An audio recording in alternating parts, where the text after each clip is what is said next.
Previously on the witch's binding. The well's reach is spreading through the ley lines. Every ward stone hums out of rhythm. If it feeds too long, it'll open what it remembers. Then we starve it. Cut the lines before it drinks deeper.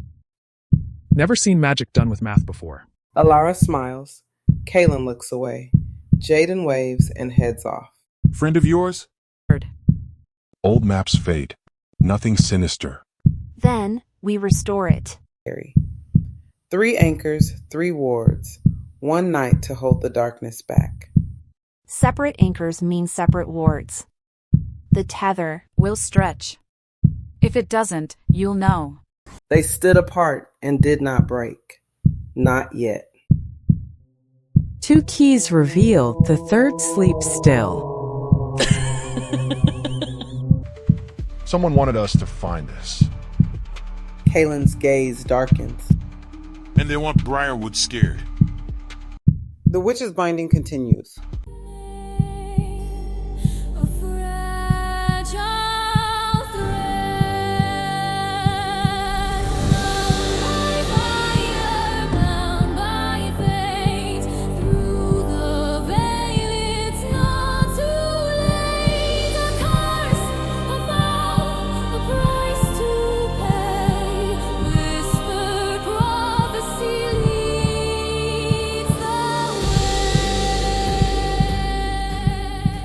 Magic binds the willing, but distance tests the truth. And in Briarwood, distance can be fatal. Hollis stands at his cluttered desk, rubbing his eyes as he glances from Kaelen to Rourke. A faint unease lingers in the air. Rain taps at the window. Kaelen places a wrapped cloth on the desk. Rourke remains standing, arms crossed, jaw tight. Hollis hesitates before unwrapping the cloth. Inside lies a charred rune burned into a scrap of bark. Faint, corrupted threads of magic still coil around it like dying smoke. This isn't Amara's magic. Or Elara's.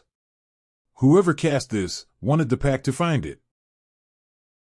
Hollis runs a thumb over the ash rim, then flinches when it pulses faintly. This rune is older than anything Briarwood has seen in generations. Rourke leans in. It's a warning, or an invitation. Either way, someone's testing our borders. This wasn't cast to kill. It was cast to make Briarwood afraid. Hollis looks between them, dread rising. And you're certain it wasn't from Amara or Elara? Or what's left of it? Kaelen shakes his head sharply. Amara's magic runs green and silver. This is blackened. Twisted. It takes a witch with deep knowledge of old rites to carve something like this. Hollis swallows. And guts. You don't leave runes this close to the north fence unless you're confident you won't be caught. Why would they do this? Kaelen straightens, gaze hardening. To stir Briarwood. The flare at the well shook the town. Add old rune magic to that, and the council will panic. Which is exactly what whoever cast this wants. Hollis stares at the rune, realization dawning.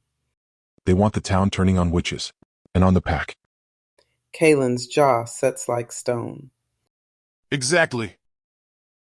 Hollis lowers himself into his chair, suddenly looking older. The council demanded answers about last night's flare. Now this will confirm every fear they've whispered in private. Kaelen exchanges a look with Rourke. Don't let them blame Elara. Or Amara. Hollis sighs heavily. I'll try, but fear is louder than logic.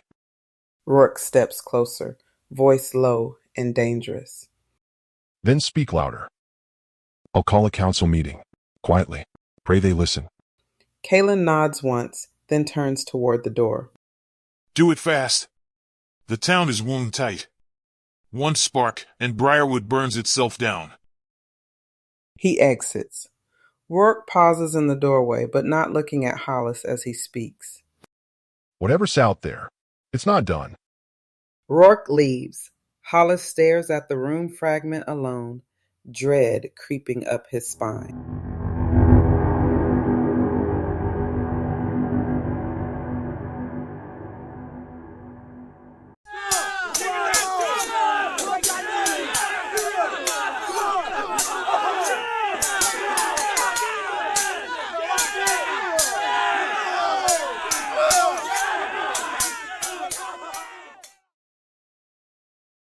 Rogues press the north fence. Your arrangement slows you. Our arrangement keeps the town breathing. And after strengthening the wards, we don't have to be glued together every minute. We've earned a little distance. A pack member murmurs. Leash still looks a little tight to me. Door opens. A hush falls. Elara stands with 2 satchels. Several wolves glance away. I brought supplies. And herbs. For when your pride bleeds. Her eyes meet Kaelen's, hurt flooding down the tether. Kaelen flinches. Rourke notices. It was obvious to everyone that Elara had heard the conversation. Suddenly, Mayor Hollis enters and begins to speak, his tone diplomatic. Remember the bargain, grain and shelter for steel and claws.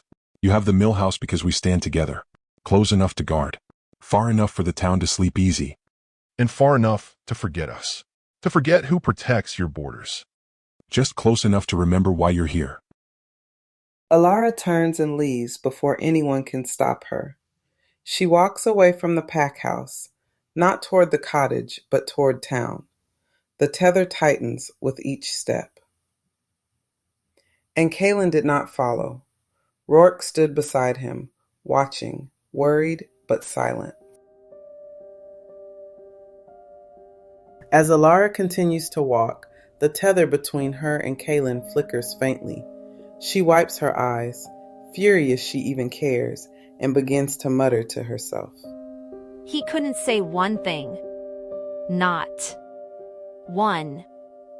She walks faster. Then, a tug, sharp, low in her ribs. She stops, glancing back. The pack house is no longer visible at the curve of the road. Her breath shortens. No. Not now. Please. She takes another step. The tether stretches, its faint glow tightening like a thread pulled too far. Back at the millhouse gate, Kaelen grips the doorpost, hiding the pain tearing through his chest. Rourke notices. You feeling okay? Kaelen nods once, swallows hard, jaw locked. She's farther than before. I'm fine. You don't look fine. He swallows hard. He's not. The tether hums like a wasp inside his bones. Elara forces herself forward, her steps slow. Her apothecary comes barely into view at the far end of the town square. Villagers pass her, slowing, sensing something wrong. Miss Elara? You look. Elara waves her off, stumbling, murmuring to herself, terrified. Not here. Not now. Just a little further. Her knee buckles. She drops to one hand. The tether hum grows louder, like an invisible cord pulled to breaking. Kaelen doubles over, one hand braced on his leg, the other clutching his chest. 2 wolves rush to him, catching his shoulders. She's going down! Move! Now! Rourke slings Kaelen's arm over his shoulder. 2 wolves flank them as they barrel toward Briarwood. Elara reaches the cobblestones. She tries to stand, her shop just yards away. The tether snaps sharply, like a nerve firing. She collapses fully. Villagers gasp, some backing away in fear, others reaching out tentatively. The bond had no mercy for pride. To stretch it too far was to bleed. Her eyes flutter shut. As Elara's body hits the stone, Kaelen collapses in the same instant, choked with pain. Rourke catches him just before he crumples. Hold on. We're getting you to her. I should have gone after her.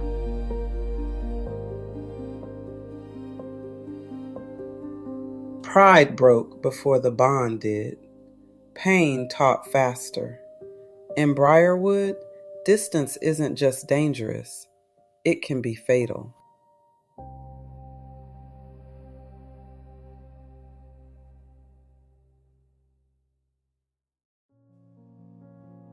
Elara lays in the town square, breathing shallowly, barely conscious, gripping the cobblestones. Villagers hover but are afraid to touch her.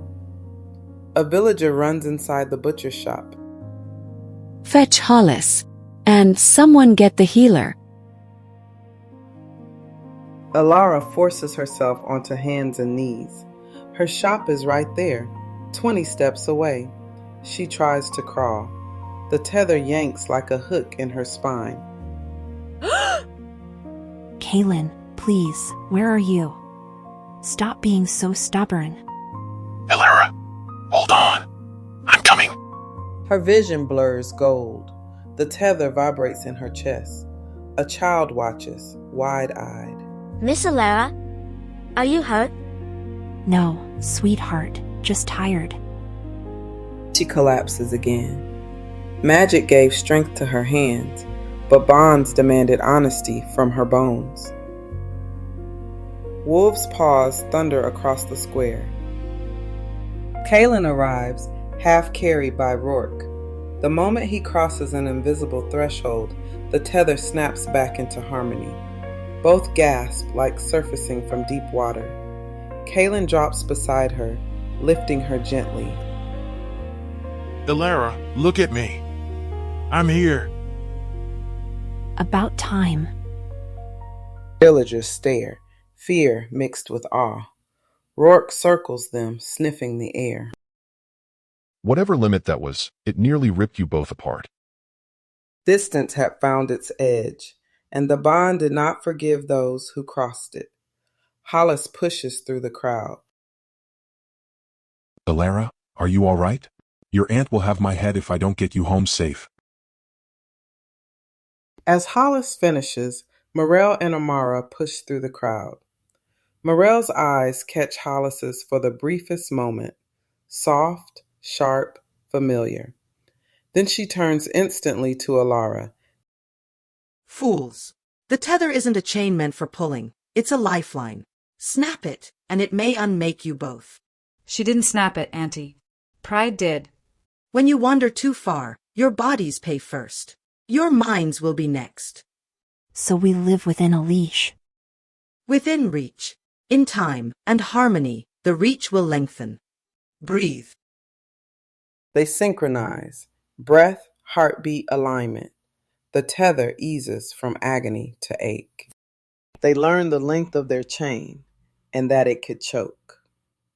Morel leads them back to the edge of town, to her cottage. Back at Morel's cottage, the hearth glows warm against cold. Elara sits on a bench recovering. Kaelen leans against the table, pale but steady. Amara sorts herbs with cold precision. Rourke stands in the doorway. You knew letting them get that far apart would cripple him, cripple both of them. I knew secrecy already had. Rourke's jaw twitches. He steps closer despite himself. Every time you open your mouth. You listen. That's what scares you. The wolf called her mate. The man called her enemy. A sharp hum spikes through the tether. Elara flinches. Kaelen grips the table, jaw tight. It's not just us anymore. Lucky Briarwood. Another set of fools learning the hard way. Morel suddenly claps her hands. A thunder crack inside the room. Enough. All of you. We need food and rest, not another storm inside this house. Those are your choices. Rourke steps back. Amara exhales slowly.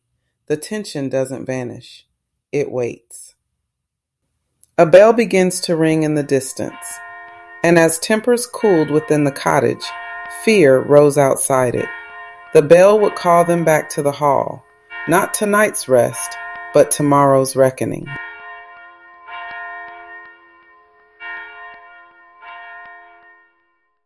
Later the next evening, the town gathered once more at the council hall.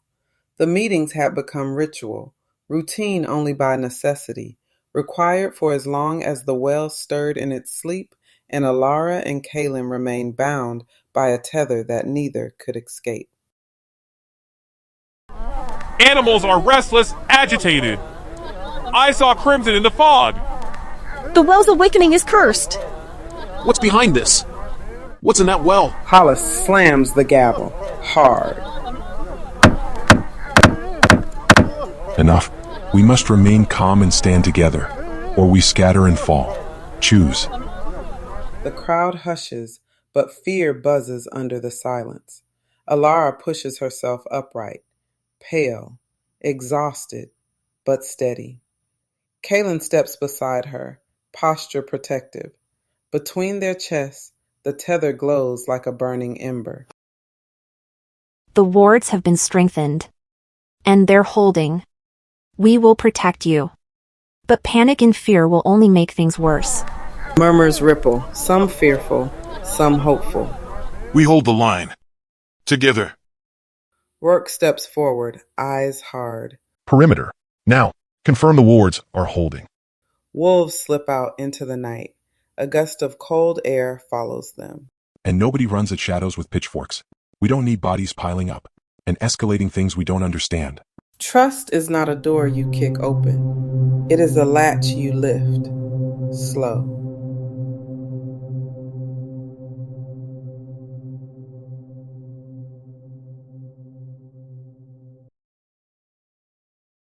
After leaving the council hall, Elara looks toward her apothecary shop and sees Jaden out front on a ladder and heads over.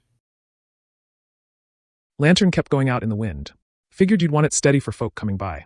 Thank you, Jaden. I don't know what I'd do without you. The tether hums. Elara exhales a contented sigh she doesn't notice, warmth flickering between them. Kaelen winces, a low growl under breath. Elara gasps suddenly, hand to her chest. She glances around unsettled. Ow, what the world? Are you all right? What's wrong? I'm fine, just a little tired, I guess. Comfort spilled through the tether, but what reached Kaelen was not his own. It wasn't her fear, her pain, or her relief at seeing him. It was softness meant for someone else. Deep in the forest, a clearing breathes like a wound. The glade pulses with veins of red light, running through roots and rocks as though the forest itself has been hollowed out and filled with corrupted magic. Crimson fog coils close to the ground, moving like something alive.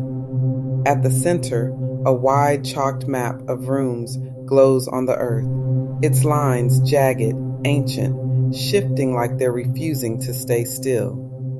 The dark witch stands over it, silver hair streaked with black shadows. Crimson energy leaks from her fingertips, dripping into the chalk lines like blood into water. Around her, a half circle of rogues wait, wolves in human skins, eyes glowing feral in the red light.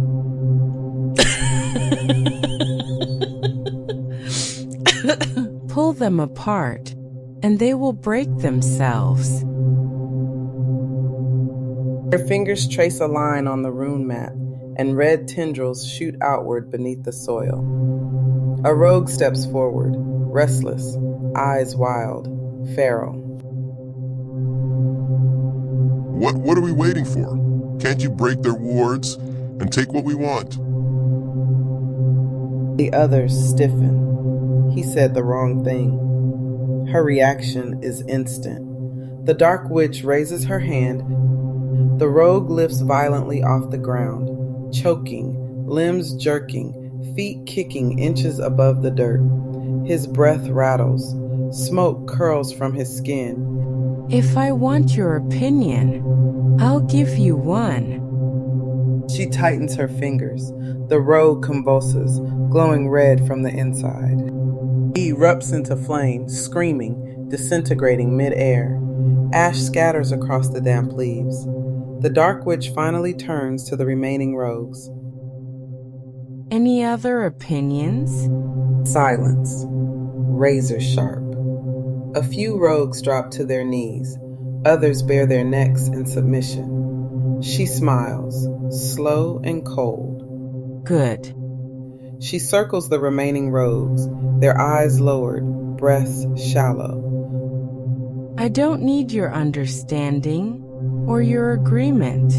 She pauses, then leans forward, voice dropping into an unsettling hush, as though speaking in harmony with something deeper. A faint second whisper echoes behind her words, not entirely human. I need your obedience. Our plans have no patience for doubt. Questions have consequences. Silence swallows the glade. A cold wind rushes outward from the rune map, as if something beneath the earth exhaled.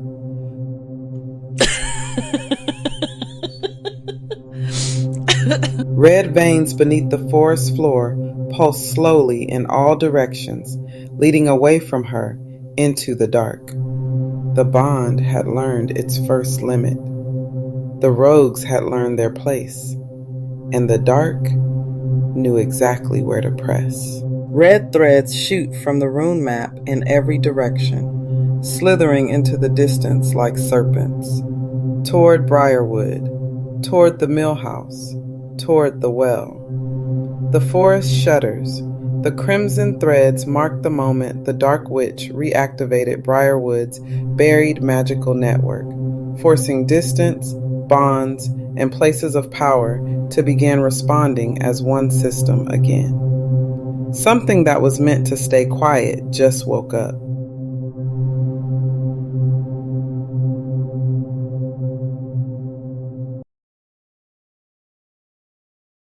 Thanks for watching. Stay tuned for the next episode of The Witch's Binding, coming soon.